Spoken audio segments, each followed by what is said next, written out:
কাঁচা আমের টকটক স্বাদ, জিভে জলে বাড়াই স্বাদ, লবণ মরিচ মাখা দিয়ে খেলে সবাই মজা নিয়ে। বন্ধুগণ আসসালামু আলাইকুম, চলে আসলাম আমি আমার নতুন ব্লগ নিয়ে, যেটাতে আমার বরের দলগুলো অধীর আগ্রহে আজ অন্য কিছু হবে। তারা চলে গেল প্রথমেই গাছের আম পাড়তে, কারণ তারা আজকে খাবে আম মাখানো। আমগুলাকে সুন্দর করে পেড়ে সুন্দর করে ধুয়ে নিচ্ছে, কারণ আমার বাচ্চারা কখনোই না ধুয়ে কোনো কিছু খায় না।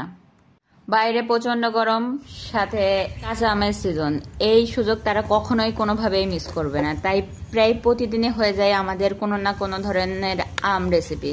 তো আমার মনে হলো আজকে কিছু আপনাদের সাথেও শেয়ার করা যাক। আমরা যে খালি এই গাছতলায় সেই গাছতলায় খাইয়ে বেড়াই ব্যাপারটা কিন্তু তা না। আমরা কিন্তু এর গুণাগুণ সম্পর্কে জানি এবং বাচ্চাদেরকে জানাই, এবং আপনাদের সাথে শেয়ার করতে আমি পছন্দ করি। কাঁচা আম যে শুধু পুষ্টিকর তা না, কাঁচা আম কিন্তু বাচ্চাদের জন্য খুবই ভালো। সাথে কাঁচা আমে থাকে ভিটামিন সি, যা বাচ্চাদের রোগ প্রতিরোধ ক্ষমতা বাড়ায়, বাচ্চাদের পেট ঠান্ডা রাখে। আবার যদি কারোর হালকা জ্বর আসে, কাঁচা আম কিন্তু বেশ ভালো উপকার দেয়। কাঁচা আমের জুস কিন্তু তৃষ্ণা মেটাতে অসাধারণ, যেটা আমার বাচ্চারা মাঝে মাঝে খায়, মানে আম পান্না। যেটা কখনো কি খেয়েছেন আপনারা আম পান্না? যদি খেয়ে থাকেন অবশ্যই আমাকে কমেন্টে জানাবেন। কাঁচা আমের যে খনিজ পদার্থ থাকে না, সেই পদার্থ কিন্তু বাচ্চাদের হাড় এবং দাঁত গঠনে খুবই ভালো উপকার আসে। বাচ্চারা কিন্তু খেতে চায় না, কিন্তু বাচ্চাদের সাথে খেলার ছলে যদি তাকে খাওয়াইতে পারেন তাহলে কিন্তু এটা ভালো কাজে দেয়। মানে বাচ্চাদের রুচি বাড়াইতেও কাজে দেয়, তাদের অ্যাক্টিভিটি বাড়াইতেও কাজে দেয়। দেখুন আমার বাচ্চারা কিন্তু মাশাআল্লাহ অনেক অ্যাক্টিভ, তারা নিজ থেকেই সবকিছু করে। এখন অনেকেই আবার কমেন্টে বলতে চলে আসেন যে এই আপনাদের এই কাটা হলো না, সেই কাটা হলো না। আসলে ওরা তো ছোট, ওদের তো ওরা অত বেশি অ্যাক্টিভ নিখুঁত কাজ করতে পারবে না, এটা স্বাভাবিক। ওরা আমার আপনার মতো তো কাজ করতে পারবে না। ওরা যা পারে আলহামদুলিল্লাহ ওরা সেটাই করে, এবং সেটা করে যে তারা সবাই প্রতিদিন মজা করে তারা খায় এবং বড়দেরও সার্ভ করে, এটাই তো আলহামদুলিল্লাহ।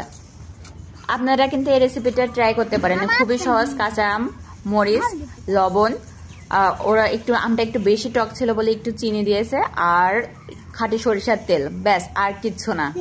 এটা আমার ছিল গতকালকের করা। তারা তো সকাল সকাল চলে আসছে আজকে যে আবার এইটা মাখানো খাবে, মানে তাদের এত ভাল লাগছে। আর আমি যখন ভিডিওটা এডিট করছিলাম তখন আমার জিভেও অনেক বেশি জল এসে গেছিল। যাই হোক, ওখানে আমার সংখ্যা বেশি ছিল আর কি, তো আমাদের কোনো সার্ভিং কিছু ছিল না।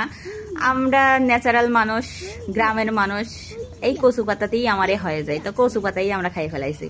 আপনাদের কি কোনো এক্সপিরিয়েন্স আছে কচু পাতায়? কখনো কি আম মাখানো খেয়েছেন? যদি খেয়ে না থাকেন তাহলে নতুন এক্সপেরিমেন্ট করে দেখতে পারেন, ভাল লাগবে।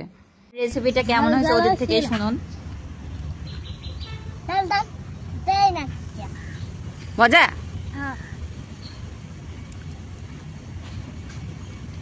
তো দিন শেষে একটাই কামনা, আপনার ঘরের বাচ্চাটা আমার ঘরের বাচ্চাটা যেন সুস্থ থাকে। সবাই মাশাআল্লাহ বলবেন, আর বাচ্চাদের অতিরিক্ত কাঁচা আম খাওয়া থেকে বিরত রাখবেন। অতিরিক্ত কাঁচা আম কিন্তু বাচ্চাদের পেট ব্যথার কারণ হতে পারে।